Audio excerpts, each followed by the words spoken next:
हे ईश्वरा, सर्वांना चांगली बुद्धी दे, आरोग्य दे, सर्वांना सुखात आनंदात ऐश्वर्यात ठेव, सर्वांचं भलं कर, कल्याण कर, रक्षण कर, आणि तुझे गोड नाम मुखात अखंड राहू दे. सद्गुरुनाथ महाराज. सद्गुरु पै माऊली मातोश्री माई यांना प्रथम कृतज्ञपूर्वक वंदन.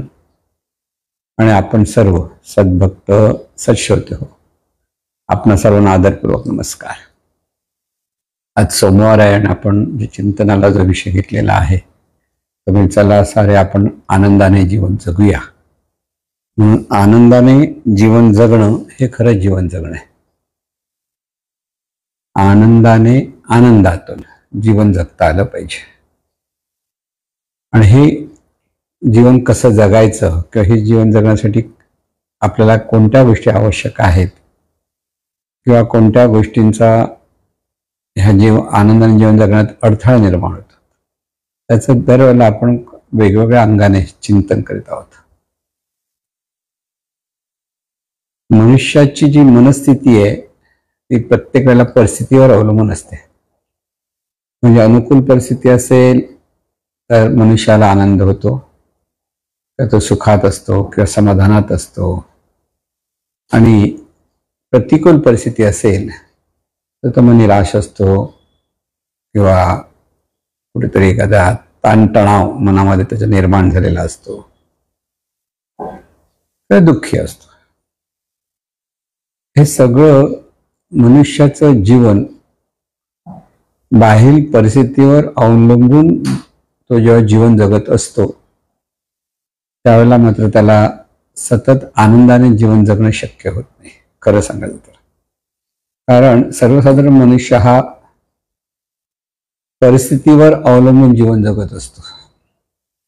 आणि जेव्हा परिस्थितीवर अवलंबून जीवन जगतो त्यावेळेला परिस्थिती बदलली त्याची मनस्थिती बदलते. मग परिस्थिती बदलत राहणारच, पण मनस्थिती ही त्या परिस्थितीप्रमाणे बदलत राहायला लागली की माणूस अस्थिर होतो. लक्षात ठेवा, जरा काही मनाच्या विरुद्ध घडलं की तो अस्थिर होतो, दुःखी होतो, असं जे आपण म्हणतो, किंवा ताणतणावामध्ये जातो, रागावतो, चिडतो. असं हे सगळं जे आहे मनुष्याचं ते म्हणजे तो परिस्थितीनुसार सुखी दुःखी होत असतो. म्हणून अगदी लहानपणापासून जरी आपण विचार केला की मनुष्याला लहान मूल ज्यावेळेला म्हणतो, ते लहान मूल ज्या वेळेला आई वडिलांवर अवलंबून असतं, कुटुंबावर अवलंबून असतं, आणि त्या कुटुंबामध्ये आई वडील जसे आपल्या मुलावर वागत असतात त्याप्रमाणे त्या मुलाच्या मनाची जडणघडण होत असते संस्कारातून. आणि ह्या जडणघडणीमध्ये सुद्धा जेव्हा एखाद्या लहान मुलावर सतत दबाव दिला जातो त्याची मनस्थिती एक वेगळी होते. तो सर्व मोठा झाल्यानंतरही कुठेही गेला तर सर्वांच्या दबावाखाली तो जीवन जगायला लागतो आणि तिथे त्याला जीवनातला जो आनंद घेता आला पाहिजे तो घेता येत नाही. म्हणून लहानपणापासूनच मुलांवर चांगले संस्कार होणं फार महत्वाचं असतं. त्यांना मोकळेपणाने बोलण्याची सवय लागली पाहिजे आणि मोकळेपणाने बोलताना त्याला त्याचे विचार ऐकून घेण्याची आई वडिलांनी सवय लावून घेतली पाहिजे. पण बऱ्याच वेळेला मूल बोलताना आई वडील ऐकतच नाहीत, असंही होतं. ते त्यांच्याच ह्याच्यात असतात. मूल बिचारा बोलतोय, लहान बाळ असतं, मोठं जरा जे बोललं तर सांगतं कोण ऐकतच नाही म्हटल्यानंतर ते परत चूप बसायला लागतात. तिथे त्याच्या मनाची अवस्था बिघडते. म्हणून संवाद हा महत्वाचा असतो. म्हणजे कुटुंब ज्यावेळेला आपण म्हणतो छोटा मोठा संवाद हा चांगला असावा लागतो. एकमेकाची मनं मोकळेपणाने सांगितली गेली आणि एकमेकाला सांभाळलं गेलं, कुटुंबात सुद्धा आपण शांतपणे आनंदाने आपल्या आपल्या परीने राहू शकतो. कारण एक महत्वाचं लक्षात ठेवायचं, प्रत्येक व्यक्ती म्हटलं की त्याचा स्वभाव वेगळा असतो, विचार वेगळे असतात, भावना वेगळ्या असतात. हे सगळं वेगळे वेगळे पण असतंच. आणि ह्या वेगळ्या वेगळेपणातूनच मनुष्याचं व्यक्तिमत्व घडत असतं. म्हणून एक व्यक्ती दुसऱ्या व्यक्तीशी अगदी तसाच विचार करते असं नाही, ते तसे त्याच्या भावना असतात असंही नाही. परत लक्षात ठेवायचं, इथे प्रत्येक व्यक्ती म्हटलं की त्याचं व्यक्तिमत्व हे वेगळं असतंच आणि हे आपण स्वीकारत नाही. जेव्हा कुटुंबामध्ये सुद्धा प्रत्येकाचं व्यक्तिमत्व त्याचं आहे तसं स्वीकारता यायला लागलं आणि त्याप्रमाणे एकमेकाशी आपण संवाद साधायला लागलो, तर तिथे अगदी सहज आनंदाने आपण जीवन जगू शकतो. पण जेव्हा प्रत्येकाचं एकाच कुटुंबातली जी 4-5 माणसं असतील आणि 4-5 माणसांचं व्यक्तिमत्व जेव्हा वेगळं असतं, बोलण्याची पद्धत, वागण्याची पद्धत, सांगण्याची पद्धत, हे त्याचं व्यक्तिमत्व असतं. त्याचं त्याला आटणारा स्वभाव हे त्याचं व्यक्तिमत्व असतं. आणि हे जेव्हा ते व्यक्तिमत्व असतं तर त्याचा आपल्याला एकमेकांनी सन्मान केला पाहिजे किंवा एकमेकांनी त्याचा स्वीकार केला पाहिजे.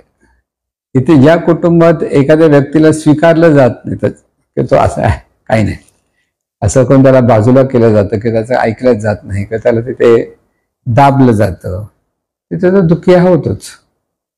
म्हणून आनंदाने जीवन जगायचं म्हणजे नेमकं काय? कारण आपण सामूहिक जीवन जगतो. म्हणजे मनुष्याला एकट्याला जीवन जगता येत नाही. खरं सांगायचं तर एकटं जीवन जगणं हा एक वेगळा प्रकार झाला. पण आई वडील भाऊ बहीण काका मामा ही जी नाती गोती आहेत, तिथे आपल्याला एकमेकाचा जेव्हा आपण सन्मान करतो, एकमेकाच्या व्यक्तिमत्वाचा स्वीकार करतो, तरी त्याचा स्वभाव असा आहे तसा आहे हे जर आपण समजून घ्यायला लागलो ना, म्हणजे आपण म्हणजे एकट्याने समजून घेऊन होत नाही. खरं म्हणजे प्रत्येकाने ते समजून, कुटुंबातल्या प्रत्येकाने एकमेकाला समजून घेतलं तर ते कुटुंब आनंदाने होतं. जर बाबा त्याचा स्वभाव असा की त्याला अशी बोलायची पद्धत अशी आहे, तर ती आपण स्वीकारली पाहिजेत आणि त्याच्यातून संवाद साधला पाहिजे. तिथे काही वेळा जे संवादच साधत नाही आपण, म्हणजे संवाद साधत नाही म्हणजे एकमेकाशी अनुकूल संवाद साधत नाही, वादविवाद खूप असतो आपला आणि तिथे दुःख निर्माण होतं. म्हणून ज्या वेळेला तरुण आणि तरुणी म्हणून ज्यांचं त्या तरुणपणी ज्यांचं लग्न होतं तेव्हा दोघं एकमेकाचा विचार स्वीकारतात, एकमेकाचं व्यक्तिमत्व स्वीकारतात, तर ती सुखी असतात. बघा, तरुण लग्न झालं नवीन आणि अगदी एकमेकाला जरी ओळखत नसले तरी एकमेकाबद्दल जे आकर्षण आहे, एकमेकांबद्दल त्याच्यामध्ये प्रेम आहे, त्यामुळे एकमेकाचा मदत करणं, एकमेकाचं काही गोष्टी सांभाळणं हे सगळं सहज होतं. आता हे इतकं सहज होतं की वाटतं किती छान आहे. बघा, ते आनंदाने राहतात दोघे. पण जसजसा काळ जातो, जसजसा काळ गेल्यामुळे मनाची जडणघडण प्रत्येक व्यक्तीची जरा थोडी थोडी वेगळी घडतच असते. म्हणजे संस्कार हे होतच असतात. एखादा जो जुना स्वभाव असतो तो वर उफाळून येतो, कधी दुसरा एखादा बोलण्याची पद्धत उफाळून वेगळी येते, असंही होत असतं. आणि वयोमानाप्रमाणे शरीरावर होणारे जे परिणाम असतात त्याच्यातूनही वागण्याची पद्धतीमध्ये थोडी थोडी बदल होत असतो. आता हा बदल जर दोघांनी, जर पती पत्नी असेल, या दोघांनी जर समजून घेतला तर तिथे आनंदाने राहता येतं.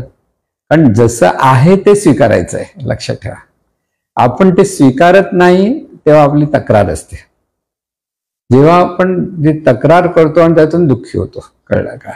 मग तुम्ही पहा, जशी लग्न झाल्यानंतर अनेक वर्ष झाल्यानंतर जर बायका एकत्र जमल्या तर काय करतात? नवऱ्याच्या तक्रारी करत असतात आणि नवरे जमले तर ते बायकाची तक्रारी करतात. म्हणजे बायकोचं काय चुकतं त्याच्यावर त्यांचे विनोदी असतात आणि सांगणंही असतं. काही लोक त्रासून सांगतात एवढंच आणि काही लोक हसून सांगतात. हसून सांगत असते म्हणजे ते स्वीकारून सांगतात, पण त्यातला एक विनोद म्हणून ते घेत असतात. पण जे त्रासून सांगतात त्याचा मात्र फार प्रॉब्लेम असतो. मला आठवतं बेलसरे भाऊंच्या यांच्या तर पुस्तकातलं एक उदाहरण होतं. ते कुठे प्रवचनाला गेले होते 3 दिवस, कुठेतरी मला पुण्याला की नाशिकला होते, कुठे लांब. तर दिवसभराचं त्यांचं प्रवचन झाल्यानंतर ते त्या साधकाच्या त्यांच्याकडे तिथून ते आराम करत होते. ते एक व्यक्ती धावत आले, मला बोलायचंच. त्यांचा तो विषय असा होता की 7 जन्म लग्न बनणार, 7 जन्म एकमेकाला हे होतात, अशा पद्धतीने काहीतरी तो विषय असेल. तर त्या माणसाला खूप प्रेशर आलं होतं, तो तणावाखाली होता. तर त्यामुळे मला बोलायचं आहे. तर त्यामुळे ते ज्यांच्याकडे होतं तेव्हा आताच बोलून थकले, त्यांना आराम करणार नाही, मला खूप अर्जंट आहे माझ्या बोलायचं.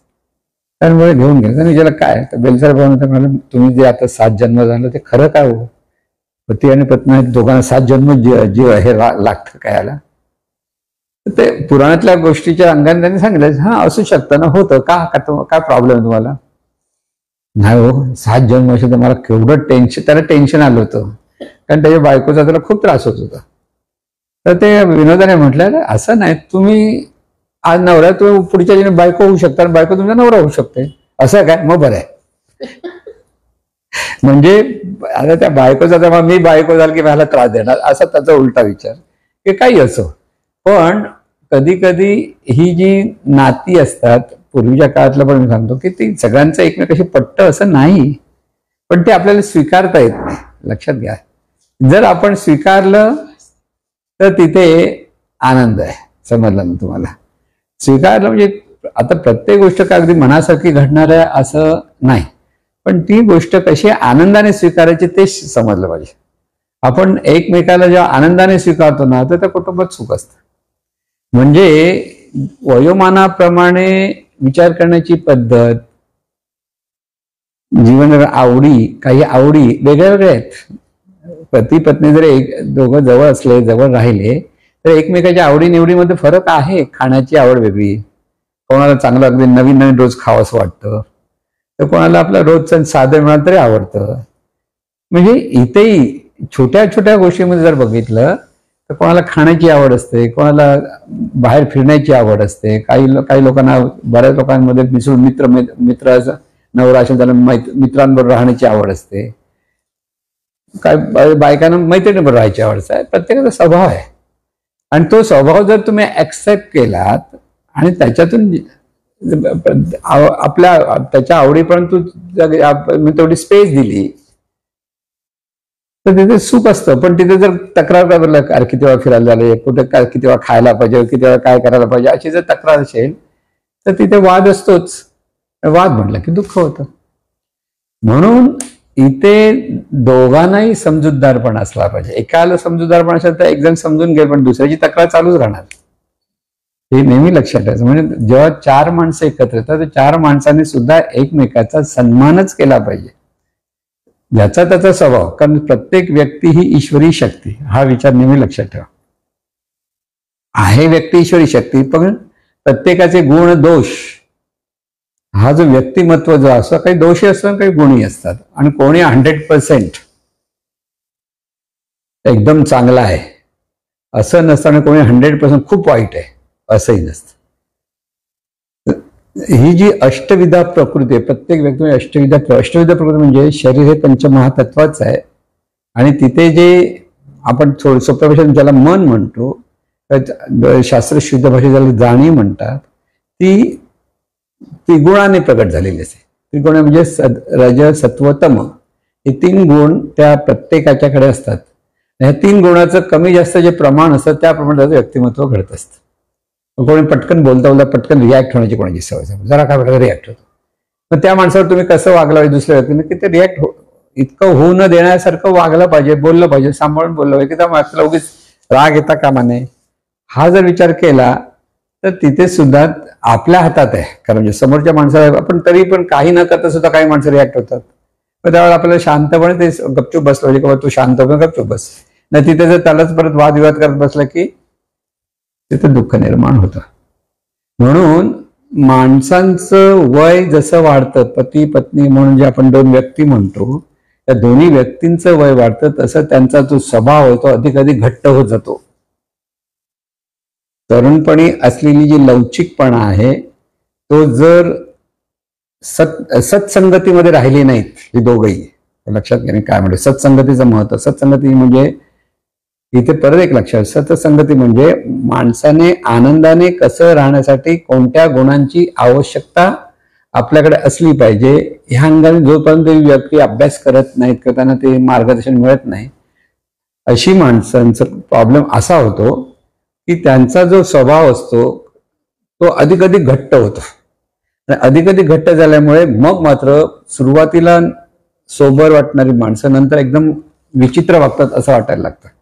तसं विचित्र असं काही नसतं, तिथे जर असं घट्टपणा असल्यामुळे तसं होत असतं, आणि ते एकमेकाला स्वीकारता येत नाही. म्हणून जशी जशी वय वाढल्यानंतर बऱ्याच वेळेला एकमेकाचा स्वभाव एकमेकाला आवडत नाही म्हणतो, आणि आवडत नाही म्हटल्यानंतर आपल्याला राहणं कठीणच आहे, असंच आहे, तसंच आहे, अशा गोष्टी आपण ऐकतो. अर्थात जुन्या काळामध्ये पण असे वेगळी वेगळी व्यक्तिमत्व होती, पण जुन्या काळामध्ये एकमेकाला कुठेतरी सांभाळून घेणं आणि सांभाळून घेऊन त्याच्यातून आनंदाने जीवन जगणं असा एक प्रकार होता. पण आताच्या काळामध्ये प्रत्येक व्यक्ती जास्त स्वतंत्र झाली. स्त्री असेल तिलाही स्वातंत्र्य भरपूर आहे, पुरुष असलं तरी त्याला स्वातंत्र्य आहे.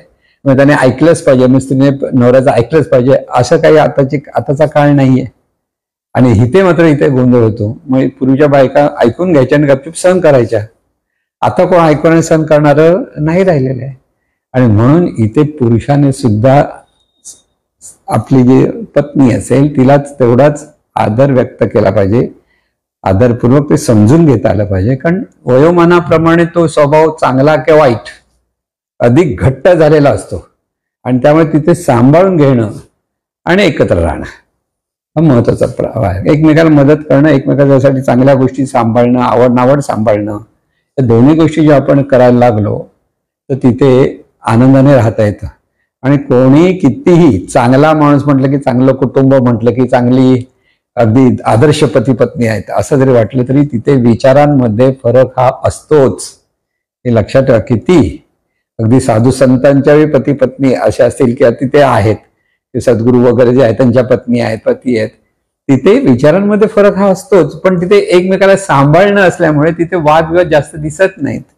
पण काही ठिकाणी एकसारखे वादविवाद जेव्हा आपण पाहतो ना, त्या कुटुंबामध्ये दुःख असतं. छोट्या छोट्या गोष्टींमध्ये वाद घालण्याची आणि त्याच्यातून तुझं चुकलं, माझं चुकलं, तुझं चुकलं, माझं चुकलं, या चुका काढत बसण्याची जे ती सवय म्हणजे स्वीकारत नाही आपण. आणि हे जेव्हा स्वीकारत नाही तर दुःख होतं. अगदी पती पत्नी म्हटलं तसं आई मुलगी, आई मुलगा, वडील मुलगी, वडील मुलगा, दोघांच्या विचारांमधली जी फारकत आहे ती जर कुठेतरी एकमेकाला सांभाळण्याचा प्रयत्न केला नाही तरी तिथे दुःख निर्माण होतं. अगदी आता 15, 16, 17 वर्षाची मुलं आहेत, त्यांची विचार करण्याची पद्धत वेगळी आहे.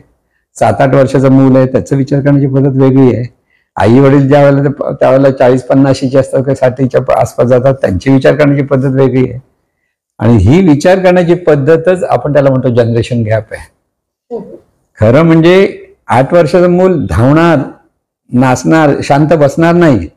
पण तेच त्याची आजी असेल, तिला जरी प्रेम असेल तर किती धावतो रे हा, किती त्रास देतो, असे आजी का आजोबा बोलतातच ना. कारण त्यांना ते सहन होत नाही बऱ्याच वेळेला. पण प्रेमापोटी परत त्याला जवळ घेऊन सांभाळून, अरे असं करू नको, असं करून तिथे आनंद व्यक्त करता येतो. आता 8-9 वर्षाचं मुलं आहे, ते काय गपचूप एका जागी बसणार, गपचूप जसं आजोबा बसले, आजी बसली तर तो बसणार का? नाही. आपल्याला त्याची मनस्थिती जर आजी आजोबांना स्वीकारता आली की अरे तो आहे, तो खेळणारच. आणि खेळणार म्हटल्यानंतर ते जेव्हा आपण स्वीकारतो तेव्हा आनंद असतो. कारण ते खेळणं बघून आनंद होतो. कारण ते 8-9 वर्षाची मुलं आपल्या कल्पनेतच खेळत असतात. तीच 15-16 वर्षाची मुलांची कल्पना वेगळी, मुलगी का मुलगा कोणी असो, ते त्यांना आपल्या आई वडिलांनी काही सांगितलेलं तर राग येतो, समजावून सांगण्याचा पद्धत झाली राग येतो. आई वडील हैराण, काय सांगू, कसं बोलायचं, हेच प्रश्न बरेच होतात. म्हणजे कसं कुटुंबामध्ये सुद्धा आता समजूतदारपणे आपण, म्हणून लहान मुलं असतानाच हा समजूतदारपणा मुलांवर संस्कारित करावा लागतो. ते कधी कसं होतं, आई वडिलांनी समजूतदारपणाने एकमेकाशी वागताना, सर्वांशी समजूतदारपणे वागताना आणि त्याला सांगून बघून तोही समजूतदार होतो. पण आई वडील जर एखाद्या बाहेरच्या लोकांबद्दल उद्धटपणे बोलत असतील, रागाने बोलत असतील, काहीतरी वादविवाद घालत असतील तर हे मूल पण तसंच होणार. पाहून पाहून ते संस्कारित होतात, हे लक्षात घ्या. आणि त्याच्यातून माणसं दुःखी होतात. इथे प्रत्येक व्यक्तीचा सन्मान झाला पाहिजे. आणि मग ती घरची असो किंवा बाहेरची असो, स्त्री असो किंवा पुरुष असो, लहान असो किंवा मोठं असो, लहान मुलाला पण सन्मान, म्हणजे लहान मुलाला जे तुम्ही प्रेमाने जवळ करताय, त्याचं चांगलं बोलताय, ते चांगलं, तो त्याला बरं वाटतं. पण त्याला जरी तुम्ही जरासं टोचा, बघा तू काय बरोबर वागत नाहीस, असं करत नाहीस, तर तुमच्यापासून लांब पडणार. पण त्यालाही ते आवडत नाही. म्हणून लहान असो किंवा मोठे असो, प्रत्येकाला सन्मान हा हवाच असतो. अगदी म्हणेन तुम्हाला, तर ज्याला कळतंय, तो 5-6 वर्षाचा 7-8 वर्षाचा मूल आहे, त्यालाही सन्मान होतं, त्याचं कौतुक केलं त्याला आवडतं, त्याला प्रेमाने जवळ घेतलं तर आवडतं. तू छान बोलतोय, छान वागतोय म्हटलं की त्याला आवडतं. खरोखर त्याचं जे चांगल्या गोष्टीचं कौतुक करावं की त्याला चढवावं असंही नाही, पण तसं लहान आहे तसं मोठ्या माणसांचं पण आहे. जे चांगल्या गोष्टी आहेत त्या चांगल्या गोष्टी सांगायच्या असतात, ते चुकीच्या असेल त्या जपून सांगायच्या असतात. की चुकलं म्हणून काहीतरी दोष द्यायचा असं नका, माणसंही चुकणारच. आपण काही लोक जरा जरा गोष्टीमध्ये करताना चुकतात. मग पटकन आता एखाद्याला चांगलं गणित सोडवता येतं समजा, की हिशोब करता येतं, पतीला समजा हिशोब चांगला पटापट करतात आणि बायकोला ते जमत नाही, 10 वेळा काय गे हे पण एवढी सोपा समजा तुला, असं सांगायची गरज नाहीये. पण तिथे सांभाळून घेणं हाच महत्वाचा मुद्दा आहे. की ते चुका काढायला लागलात की वादविवाद असतो. आणि वस्तुस्थिती अशी ती हळूवारपणे सांगता येते की हे असं केलं पाहिजे की तसं केलं पाहिजे. त्यासाठी बोलण्याचा टोन आपण सांभाळता आला पाहिजे, की हसून खेळून कसं सांगायचं ते कळलं पाहिजे. ते जर नाही कळलं तरी तिथे वादविवाद असतो. म्हणजे जीवन आनंदाने जगणं जेव्हा आपण म्हणतो त्यावेळेला सगळ्या गोष्टीचा आपल्यावर जो परिणाम होत असतो तो परिणाम कसा स्वीकारायचा आहे आणि त्या परिणामातून आपण कसे सगळ्यांशी संबंध ठेवायचा आहे हे शिकलं पाहिजे.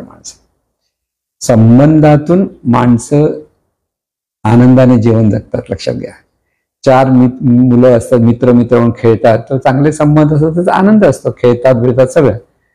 पण तिथे जरा तुझं माझं करून भांडायला लागले की तिथं वादविवाद सुरू झाले, तिथे दुःख निर्माण झालं, असं होतं. पण आता काय, लहान मुलं भांडतात पण लगेच दुसऱ्या दिवशी विसरतात आणि परत चांगले खेळतात. आपल्याला हे असं शिकता आलं पाहिजे. म्हणजे बाबा काही वेळेला नाही जमतलं, काही वेळा जरा वाद झाला तर दुसऱ्या दिवशी ह्या गोष्टी विसरता आल्या पाहिजेत आणि त्याच्यातून कसं वागायचं हे कळलं पाहिजे. मग वागणं आपलं चांगलं, आचरणाला फार महत्वाचं स्थान आहे. आणि आचरण ज्या व्यक्तीचं चांगलं असतं त्या व्यक्तीबद्दल आपल्याला नेहमी आदर निर्माण होतो. माई म्हणजे सद्गुरूंच्या आमच्या माई म्हणजे पै माऊलींची पत्नी, त्यांचं वागणं कसं होतं जर बघायला गेलं तर आजही जे आदर वाटत होता माईंबद्दल, तर त्या सगळ्यांशी कोणाशी त्यांचा वाद नव्हताच, कारण स्वतःहून त्या जास्त बोलायच्या नाही, पण जे जवळ येतील त्यांच्याशी त्या सगळ्या हसून खेळून राहायच्या. म्हणजे त्यांचं जे आचरण, त्यांच्या घरी जर गेलं तर एवढं आदरातिथ्य त्यांचं असायचं. म्हणजे आम्ही जेव्हा सद्गुरूंच्या घरी जायचो तेव्हा अगदी नको म्हटलं तरी ते खाणं पिणं सगळं त्यांना अगदी सांभाळून सगळं करायचं. म्हणजे किती, आणि 1-2 माणसं थोडीच यायचे रोज, सद्गुरूंना भेटत तर भरपूर येत असतील, पण त्यांच्या चेहऱ्यावर कधी आठी नसे कशाला आले हे लोक. हा जो प्रकार आहे की आदरातिथ्य करणं किंवा प्रत्येकाशी हसून बोलणं, थोडंच बोलायचं असतं, जास्त काही करायचं नसतं, पण सगळ्यांना तो माई म्हणजे एक आधार वाटायचा की त्यांच्या चरणाशी बसावं, इतकं त्यांच्याबद्दल आपलेपणा, कृतज्ञता जी वाटायची, कारण ते आचरणाला महत्व आहे. आता हे लक्षात ठेवल्यानंतर आपल्याला असं शांतपणे सगळ्यांना मिळून मिसळून वागता आलं पाहिजे. सर्वांना घरी आल्यानंतर आपल्याकडनं तसं आदरातिथ्य झालं पाहिजे की हे आदरातिथ्य 5 मिनिटाचं असतं, 10 मिनिटाचं का अर्धा तासाचं असेल, पण ते प्रत्येकाला जे आपण आदरातिथ्य करू त्याच्यातूनच संबंध चांगले होत असतात. लक्षात ठेवा, जेव्हा जर आपण कोणाच्या घरी गेलो आणि तिथे जर आपल्याला वाटतं काही व्यक्तीला आपण आलेलं आवडलं नाही तर आपण तिथून निघून जाण्याचाच प्रयत्न करू. असं का आपण तिथे बसून राहत नाही, मग जाऊन देत बाबा चला निघूया, असं वाटतं की नाही. म्हणजे बघा, हे संबंध आपण एकमेकाशी कशी ठेवतो, व्यक्ती तितकी प्रकृती नेहमी लक्षात ठेवायचं. आणि एखाद्या घरामध्ये जर समजा आदरातिथ्य झालं नाही तर त्याचं वाईट वाटून घ्यायचं, पण आजचा काळही असाच आहे. पूर्वीचा काळ असा होता की घरी माणूस गेला की जेवण खाऊन पिऊनच त्याला बाहेर पाठवायचं, असं काय नाही की चला आता तू जा असं सांगायचं काय नाही. पण आजचा काळ धावपळीचा आहे, कोणाला वेळ कमी पडतो, कुठे कुठे कार्यक्रम असतात, कुठे इकडे जायचंय तिकडे जायचं असतं, अशा वेळेला कोणतरी आलं तर खूप मोठी अडचण होत असते. पण तिथेही त्याला स्वीकारता आलं, त्यालाही अगदी जवळ सांगितलं आणि मग परत आपल्याला तर निघायचं सांगितलं तरी ते सगळं होतं. असं काही नाही की तिथे आपण त्रागा केला पाहिजे की त्याच्यासाठी आपण दुःखी झालं पाहिजे की चिडाचिड केली पाहिजे की आपल्या चेहऱ्यावरचे भाव बदलले पाहिजे. नाही, प्रत्येक परिस्थितीमध्ये प्रत्येक परिस्थितीचा स्वीकार आणि तिला सकारात्मक दे आकार, इथे आनंदाने जीवन जगण्याची कला. लक्षात घ्या, सगळेच तुमच्या मनासारखे वागणार असं होणार नाही, पण मनासारखं वागले नाहीत तरी सुद्धा आपल्याला त्यांचा स्वीकार करता आला पाहिजे. हे आनंदाने जीवन जगण्याचं गुह्य आहे. सर्वांबद्दल आपला जर सन्मान आपल्या मनामध्ये असेल आणि जे होतं ते चांगल्यासाठीच होतं हा भाव जर आपल्या मनामध्ये असेल आपण सहज आनंदाने जीवन जगू शकतो. माणूस समोरचा कसाही वागो, त्याच्याशी आपलं वागणं हे अगदी आदरपूर्वकच असावं, किंवा त्याच्यातून त्याच्या प्रत्येक गोष्टीला म्हणजे वाद न घालता योग्य त्या मार्गाने आपण त्याचे संबंध ठेवायला लागलो तरी आनंदाने जीवन जगतो. म्हणून आनंदाने कुटुंबामध्ये किंवा समाजामध्ये किंवा मित्रमंडळींमध्ये किंवा संस्थेमध्ये प्रत्येक ठिकाणी परिस्थिती वेगळी असते आणि प्रत्येक ठिकाणी वेगळ्या परिस्थितीचा आढावा घेऊन आपल्याला सकारात्मक दृष्टिकोनातून तिथे आनंद चाखायचा आहे किंवा आनंद द्यायचा आहे. या दोन्ही गोष्टी आपल्याला लक्षात ठेवायच्या का आपल्याला सगळं जीवन आपलं आनंदासाठी आहे.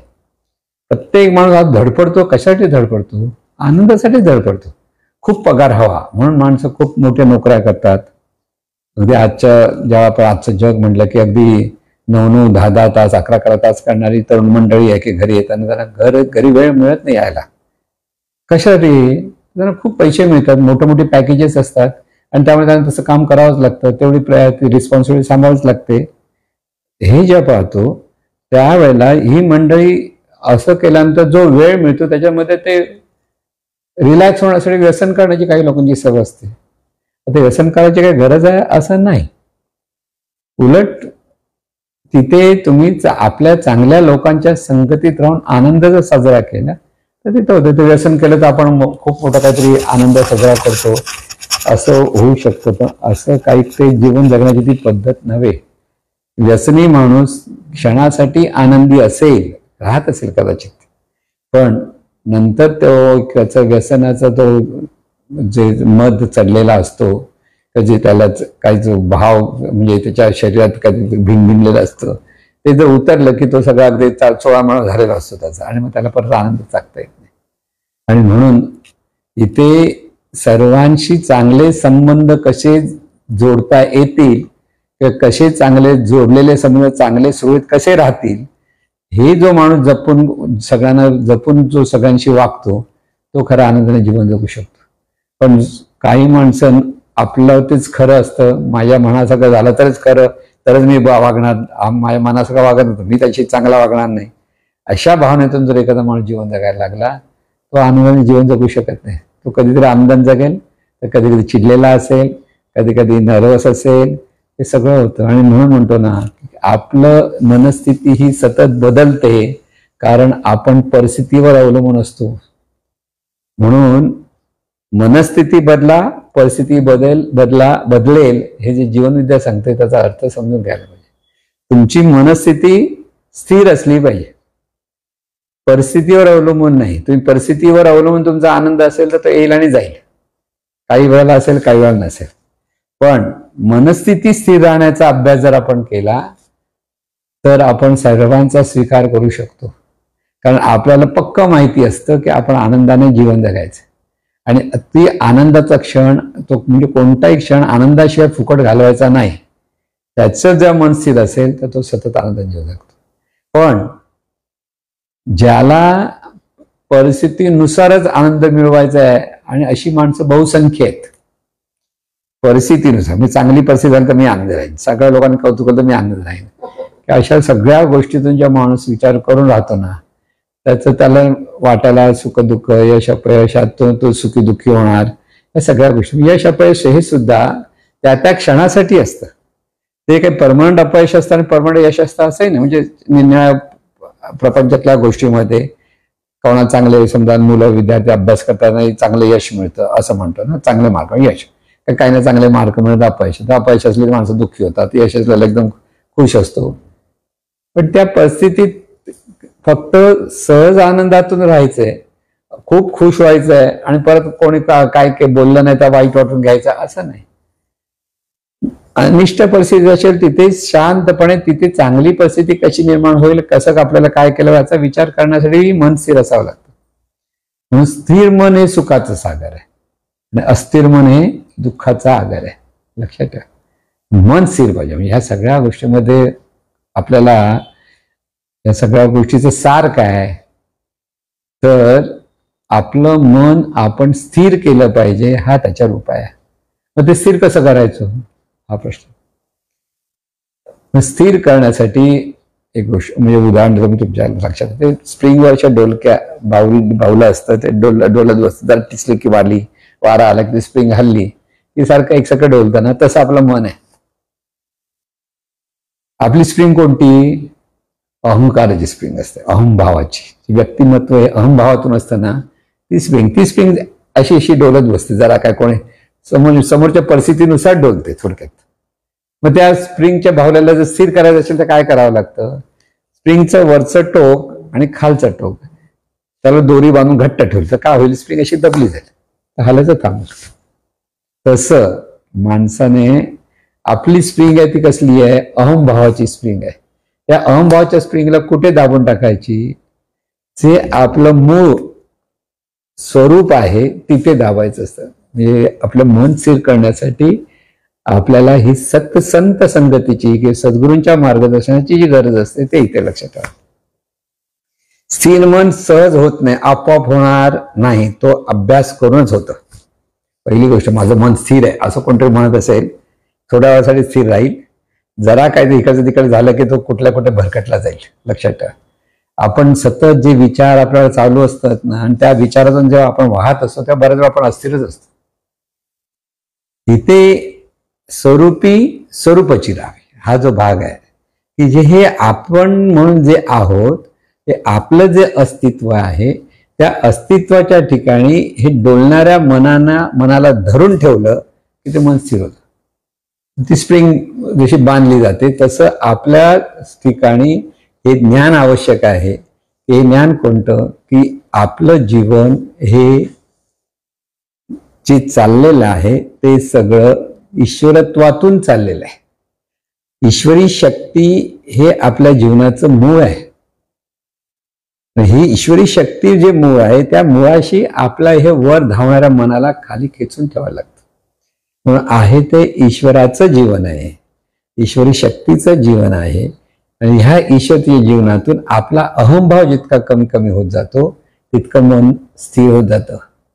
आणि अहंभाव जितका वाढलेला असतो तिथे मन अस्थिर असतं. लक्षात ठेवा, जेव्हा मन अस्थिर आहे म्हणजे नेमकं काय? अहंभाव आहे. आणि तो अहंभाव आपल्याला दाबून ठेवायला लागतो. दबून नाही राहत. स्वरूपाच्या स्मरणामध्ये हा अहंभाव आपोआप हळूहळू त्या स्वरूपाशी एकरूप होतो आणि ते अहंभाव उडत नाही. तिथे मन स्थिर झालं म्हणून समजा. म्हणून संतांची मन स्थिर असतात कारण त्यांच्या ठिकाणी अहंभाव नसतो. पण सर्वसाधारण माणसाकडे अहंभाव म्हणजे अहंकार. हा जो अहंकार असतो आणि तो अहंकारच दुःखाला कारणीभूत आहे. अहंकार म्हणजे आपण कोणतरी मोठे आहोत आणि आपण हा एक अहंकार असतो. पण त्या मोठेपणाच्या प्रतिष्ठेच्या मागे कोणी त्या प्रतिष्ठेला हात लावला तरी माणसाला राग येतो, चिड येते, हे सगळं आहे तर तो अहंभाव. पण दुसरा त्यापेक्षा सूक्ष्म अहंभाव म्हणजे मी देव आहे हा जो सतत आपल्याकडे भाव असतो तो अहंभाव आहे. आणि हा अहंभाव मुळातून निघाला पाहिजे. तिथे हे जीवन सगळं ईश्वराचं आहे हा भाव तिथे सद्गुरूंच्या खऱ्या सद्गुरूंच्या मार्गदर्शनाखाली आपल्याला तो भाव प्रगट करण्याचा किंवा तो भावात राहण्याचा अभ्यास करावा लागतो. अभ्यासाशिवाय मन स्थिर होणार नाही. परत लक्षात घ्या. आणि ते जे मार्गदर्शन करतात त्या मार्गदर्शनाप्रमाणे आपला अहंभाव कमी करायचा आहे, आपला अहंकार कमी करायचा आहे. आणि तो का करायचा आहे तर आपल्याला सतत आनंदाने जीवन जगायचं आहे. उद्देश हा की सहज आनंदाने जीवन जगण्यासाठी जितका अहंकार कमी होईल की जितका अहंभाव कमी होईल तितका माणूस आनंदाने जीवन जगायला लागतो. म्हणून पती पत्नी असो, भाऊ बहीण असो, भाऊ भाऊ असो, ही जी सगळी नाती गोती आहेत तिथे ज्याच्याकडे अहंभाव कमी आहे तो सर्वांशी मिळून मिसळून वागायला लागतो. की ज्याला सतत लक्षात आहे की आपल्याला आनंदाने जीवन जगायचं उद्देश हाच. त्यामुळे सगळ्यांना सांभाळत प्रत्येकाच्या स्वभावानुसार तो जेव्हा वागतो तर तो सगळ्यांशी आनंदाने जीवन जगतो. तो मित्रांमध्ये असेल, बाहेरच्या जगामध्ये असेल, कुठेही असेल. ज्याच्या जीवनामध्ये परत लक्षात ठेवायचं की आपल्याला खूप मोठं व्हायचं म्हणून निर्णय करिअरच्या मागे जी लागतात मंडळी ती बाह्यांगाने कदाचित करिअर मिळवू शकतात, त्या लेवलला पोहोचू शकतात, पण तितकंच मन त्यांचं चंचल होत जातं हे तितकंच लक्षात ठेवतं. कारण त्या अहंभावाच्या मागे लागल्यामुळे त्यांचं मन कमकत होतं, त्यांच्या मनासगळं नाही झालं त्याची खूप चिडतात, रागवतात, सगळं करतो ना आपण म्हणतो. तर जिथे राग आहे, चीड आहे, द्वेष आहे, तिथे अहंकार हा अधिक वाढलेला आहे, हे लक्षात ठेवायचं. जितकं मन आपलं स्थिर आहे, म्हणजे शांत आहे, सर्वांशी मिळून मिसळून राहण्याचा आपल्याला स्वभाव आपल्याकडे तयार झाला, तर आपलं अहंकार इतका कमी होतोय हे आपल्या लक्षात आलं. म्हणून पत्नीचा सन्मान हा पतीने करायलाच पाहिजे आणि पत्नीनेही पतीचा सन्मान केला पाहिजे. इथे प्रत्येकाचा स्वभाव वेगळा आहे ही प्रत्येकाने समजून घेतलं पाहिजे. तो असा झाला तरी मी सन्मान करेन, असं झालं सन्मान, तो जसा आहे तर इतकी वर्षाची संसार केलेला आहे ना, इतकी वर्ष एकमेकाला सांभाळून घेतलं, तर एकमेकांमध्ये चांगले आणि वाईट गुण आहेत, सगळेच का वाईट गुण आहेत असं नाही ना. चांगले गुण पण आहेत, चांगल्या गुणांकडे पहा, वाईट गुणांकडे दुर्लक्ष करा, कारण ते आता बदलणारं नाही. मी समोरच्याला सुधारेन असं जर कोण माणूस म्हणत असेल तर ते कधी बाप जन्मात सुधारू शकणार नाही. तिथे दुःख निर्माण, कारण तिथे भांडणांची सुरुवात होते. साध्या गोष्टीत जरी सगळा बघा, पती पत्नीचा जर कधी हे असेल का, पती पत्नी म्हणून का भाऊ बहीण की तू असंच कर, तू हे चांगलं होईल, असं तू आधी सुधार असं म्हणून उत्तर येईल, मग मला सांग तू काय करतोस. म्हणजे एकमेकाचे गुण आणि दुर्गुण दोघांना माहिती असतात, पण त्यांच्यापासून आपण कसं सांभाळून राहायचं हे माहीत नसतं, आणि त्यामुळे वादविवाद होतात आणि त्याचे दुःख होतं. म्हणून जितकं बघा, परत सांगतो, जितके संबंध जवळचे तितका आपला त्यांच्यावर आग्रह असतो. असंच केलं पाहिजे. समोरच्या आई वडील मुलांवर जो आग्रह करतात, अगदी मुलगा मोठा झालाय, तो करतोय, तो त्याच्या पार उभा आहे, अगदी लग्न झालेली मुलं आहेत आणि आई वडील, तर आई आणि वडील तर आपल्याच गोष्टी त्याला दाबदार, तो मोठा झाला आता त्याच्या मनापर्यंत त्याला राहू देत नाही, त्याला नाही कळत, मलाच कळतं असं त्या आईला किंवा वडिलांना वाटत असतं. आणि त्याच्यात मग तो मुलगा बोलत नाही, तो समजून असे बोलणार नाही, तर आपला ऐकतो, गपचूप हो करतो, निघून जातो. तर पुन्हा तेच सांगितलं तो कंटाळतो, मग तो यायचंच कमी होतो. ह्या सगळ्या गोष्टी आपल्याच वागण्यातून होत असतात. हे आपण नेहमी लक्षात ठेवायचं की आपल्याला कोणावर आग्रह नाही लादायचा आहे. आपली सत्ता कोणावरही गाजवायची नाही. ज्या माणसाला सत्ता गाजवायची हौस आहे तो माणूस अस्थिर व्हायला लागतो, कारण तो त्या मनाचं कोण वागलं नाही किंवा वागलं तरी अहंकार वाढतो, नाही वागलं तर दुःखी होतो किंवा निराश होतो. आणि म्हणून कोणावरही सत्ता गाजवायची नाही, तर सर्वांशी प्रेमाचे संबंध, आनंदाचे संबंध कसे राहतील एवढंच बघायचं. आपल्याला जास्त दुराग्रह धरायचाच नसतो, तर सर्व आनंदित राहावेत ह्याच भावनेतून एकमेकाशी आपल्याला चांगले संबंध जोडता आले पाहिजे. आणि ह्यासाठी मन स्थिर करण्यासाठी आपल्याला विशिष्ट साधना कराव्या लागतात. या विशिष्ट साधनेतूनच मन स्थिर होतं. परमार्थ म्हणून जे काही मंडळी विचार करत असतात ते खरं आपल्या मनाच्या सुधारणेत परमार्थ आहे. आपल्या मनातील असलेले जे अवगुण आहेत, म्हणजे क्रोध, लोभ, मद, मत्सर हे अवगुण आहेत, ते जितके बाजूला होतील, जे तितके कमी होतील तितकं मन सुधारतं. मन सुधारायचं म्हणजे नेमकं काय, सर्वांप्रती आपलेपण कधी येईल, सर्वांबद्दल आनंदाने कसं राहायचं कसं कळेल, हे सगळे अवगुण बाजूला झालं. आणि ते अवगुण बाजूला होण्यासाठी जाणीवपूर्वक सद्गुरू जे मार्गदर्शन करतात, त्यासाठी ज्या काही क्रियाप्रक्रिया सांगितल्या जातात त्याला साधना म्हटलं जातं. ते प्रत्येक साधकाने केल्याशिवाय त्याच्या मनाची सुधारणा होणार नाही. मला सुधारायचं म्हणणारी मंडळी सुद्धा सुधरू शकत नाहीत. म्हणजे एखादा म्हणतो नाही मला सुधारायचं हो, पण कसं सुधारायचं कळत नाही. त्याला साधना ही अत्यंत आवश्यक गोष्ट आहे. म्हणून खरं म्हणजे लहान मुलांना सुद्धा शांतपणे डोळे बंद करून 2 मिनिटं तरी बसवतात, कारण लहान मुलं जास्त वेळ बसणार नाही, पण आपल्याला बघून लहान मुलांवर हळूहळू ते संस्कार होतात आणि त्याच्यातून तेही मूल तसं हळूहळू त्या दिशेने आपली वाटचाल करू शकते. 8-9 वर्षाचं मूल काय डोळे बंद करून 1 तास 2 तास बसेल असं नाही, आणि तसं बसायचं ते संत मंडळीच म्हणायला पाहिजे त्यांना, कळलं ना. पण त्यांना ते कळलं पाहिजे की इथे काहीतरी आपल्याला वेगळं करायचं, जसं जसं तो मोठा होईल तशी त्याला ती आवड निर्माण होईल. म्हणून चांगल्या गोष्टींचा सतत संस्कार मुलांवर ते आपल्या घरातल्या लोकांवर व्हायला पाहिजे. त्या दृष्टीने आपली वागणूक असली पाहिजे, त्या दृष्टीने चांगल्या विचारांची देवाणघेवाण करता आली पाहिजे, त्या दृष्टीने सगळ्या जगामध्ये किती चांगल्या गोष्टी किती आहेत त्याचा विचार केला पाहिजे.